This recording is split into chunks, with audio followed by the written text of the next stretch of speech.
Hi guys, welcome back to my YouTube channel. हम पढ़ रहे थे मेवाड़ राजवंश के बारे में, जिसमें कल हमने पढ़ा गुहिल वंश के बारे में पढ़ा था हमने। और हमने देखा कि किस प्रकार हमीर सिसोदिया ने जय सिंह या जैसा के ऊपर 1326 में आक्रमण किया और उसे पराजित किया और मेवाड़ में सिसोदिया राजवंश की शुरुआत हो गई। तो आज हम पढ़ते हैं मेवाड़ के सिसोदिया राजवंश के संस्थापक हमीर सिसोदिया के बारे में। तो चलिए शुरू करते हैं। सबसे पहला आता है हमीर सिसोदिया।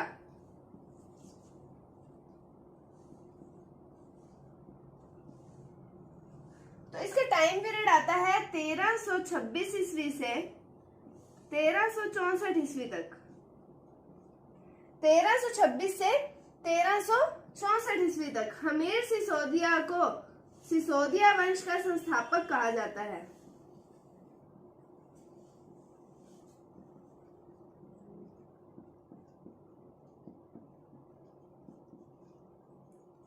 और हमीर सिसोदिया ने 1326 ईस्वी में मेवाड़ में सिसोदिया राजवंश की शुरुआत की थी।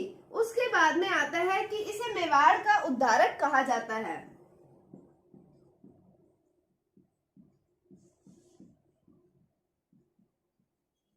मेवाड़ का उद्धारक इसे क्यों कहा जाता है? क्योंकि इसने तुर्कों से मेवाड़ की सत्ता पुनः प्राप्त की थी। तुर्कों से मेवाड़ की सत्ता पुनः प्राप्त की थी, इसलिए इसे मेवाड़ का उद्धारक कहा जाता है। इसकी एक उपाधि आती है जिसका नाम आता है विषम घाटी पंचानन। विषम घाटी पंचानन इसकी उपाधि आती है। ये बहुत इंपॉर्टेंट उपाधि है, इससे कई बार प्रश्न पूछा जाता है। विषम घाटी पंचानन, इसके बारे में हमें कहाँ पता चलता है कि महाराणा कुंभा ने, हमने पढ़ा था, चित्तौड़ में एक विजय स्तंभ का निर्माण करवाया था। ये जो विजय स्तंभ का निर्माण करवाया था, इसकी 9 मंजिलें हैं। तो इसकी 9वीं मंजिल पे है कीर्ति स्तंभ प्रशस्ति।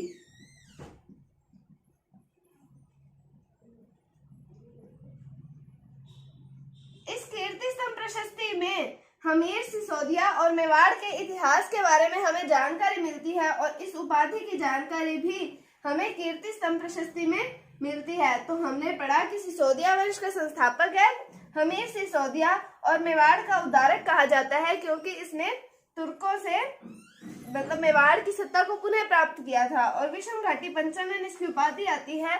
जो महाराणा कुंभा ने विजय स्तंभ का निर्माण करवाया था, उसकी 9वीं मंजिल पर कीर्ति स्तंभ प्रशस्ति लगी हुई है, उसमें हमें इसकी जानकारी मिलती है। उसके बाद में हम पढ़ते हैं इसके बारे में और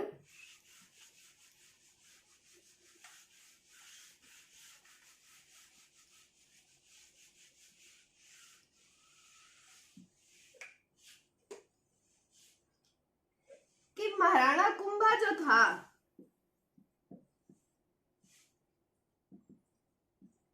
उसने जयदेव द्वारा रचित गीत गोविंद, जयदेव द्वारा रचित गीत गोविंद पर एक टीका लिखी थी जिसका नाम आता है रसिक प्रिया। इस रसिक प्रिया में हमीर सिसोदिया को वीर राजा कहा गया है। ये भी इंपॉर्टेंट क्वेश्चन है कि एक उपाधि आ गई एक तरीके से इसकी वीर राजा, और इसका कहाँ पता चलता है? रसिक प्रिया में इसके उपाधि दी गई है वीर राजा की, इसको उपाधि दी गई है। अब आता है कि हमीर सिसोदिया ने चित्तौड़ में अन्नपूर्णा माता का मंदिर का निर्माण करवाया था। अन्नपूर्णा माता के मंदिर का निर्माण करवाया था। ये अन्नपूर्णा माता के मंदिर का निर्माण करवाया था और इसकी जानकारी हमें मिलती है मोक्कल जी के अभिलेख से।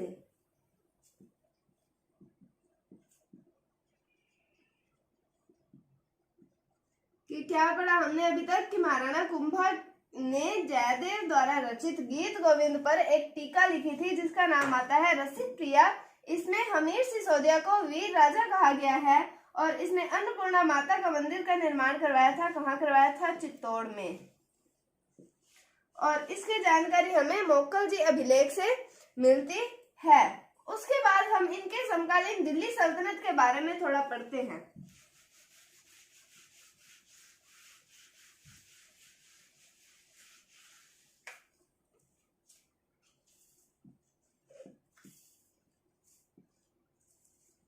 दिल्ली सल्तनत के बारे में पढ़ते हैं तो हमें पता है कि दिल्ली सल्तनत में पहला वंश आया था गुलाम वंश, जिसका टाइम पीरियड था 1290 से 1296 ईस्वी तक। उसके बाद दूसरा आया था खिलजी वंश, जिसका टाइम पीरियड था 1296 से 1320 ईस्वी तक। उसके बाद आता है तुगलक वंश, इसका टाइम पीरियड आता है 1320 से 1414 ईस्वी तक। और इस तुगलक वंश का संस्थापक आता है गयासुद्दीन तुगलक, जिसका टाइम पीरियड आता है 1320 से 1325 ईस्वी तक। और इसके बाद एक और शासक आता है जिसका नाम आता है मोहम्मद बिन तुगलक।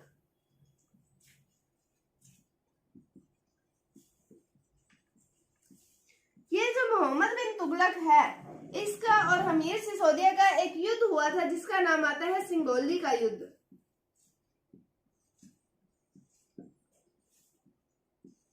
तो सिंगोली के युद्ध में हमीर सिसोदिया ने मोहम्मद बिन तुगलक को पराजित कर दिया था।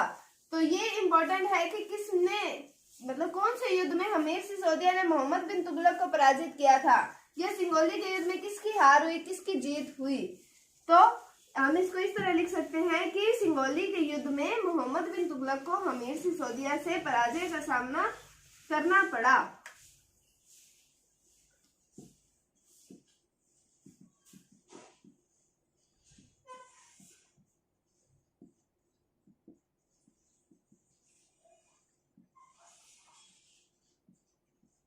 सिंगोली के युद्ध में हमीर सिसोदिया ने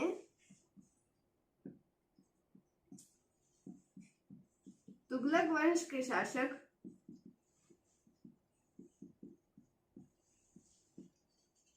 मोहम्मद बिन तुगलक को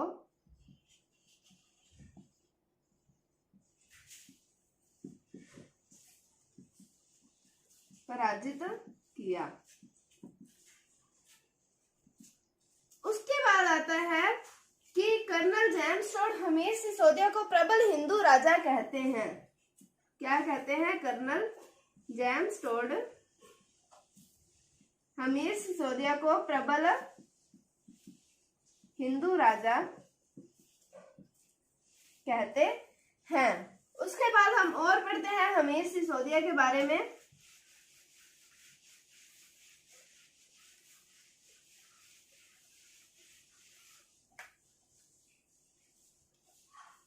कि एकलिंग महात्म्य के अनुसार,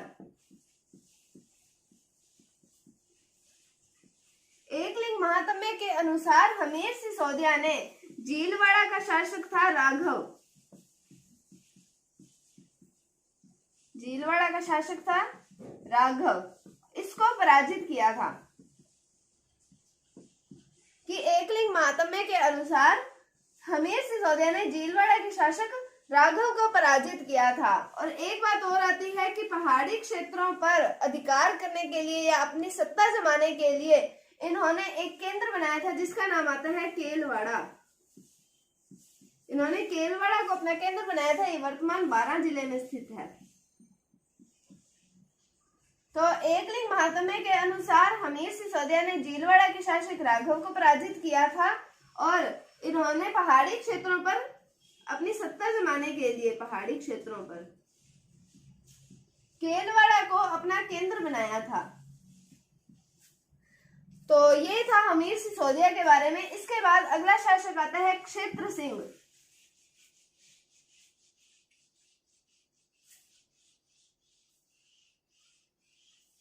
इससे पहले हम एक और देखते हैं कि हमीर सिसोदिया के बारे में हमें जयचंद सूरी की एक पुस्तक आती है, हमीर मद मर्दन।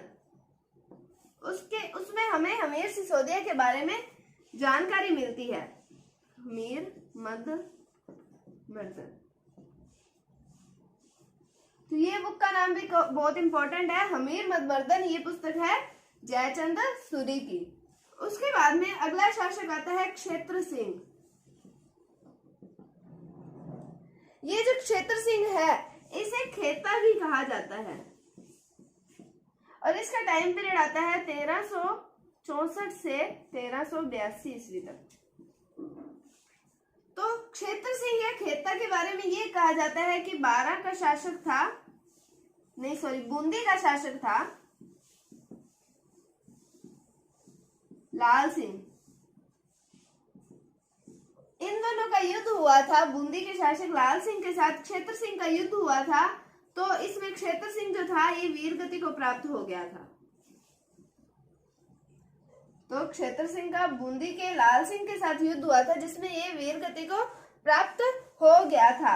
और क्षेत्र सिंह के 2 दासी पुत्र आते हैं जिनके नाम बहुत इंपॉर्टेंट है। एक का नाम आता है चाचा और एक का नाम आता है मेरा। तो क्षेत्र सिंह के बारे में पढ़ा है कि 1364 से 1382 ईस्वी तक इसका टाइम पीरियड था और बूंदी के लाल सिंह के साथ जब इसका युद्ध हुआ तब ये वीर गति को प्राप्त हो गया। और इसके 2 दासी पुत्र आते हैं जिनका नाम आता है चाचा और मेरा। ये इंपॉर्टेंट है, क्वेश्चन पूछा जाता है एग्जाम्स में। तो इसको एक खेता भी कहा जाता है। तो ये था सिसोदिया वंश के 2 शासकों के बारे में, एक हमीर सिसोदिया और एक क्षेत्र सिंह जिसे खेता के नाम से भी जाना जाता है। तो उम्मीद करती हूँ आपको आज का ये वीडियो अच्छा लगा होगा। अगर आपको वीडियो थोड़ा सा भी अच्छा लगा है तो इसे लाइक कीजिए, शेयर कीजिए और चैनल को सब्सक्राइब जरूर कीजिए। Thank you, thanks for watching, bye bye.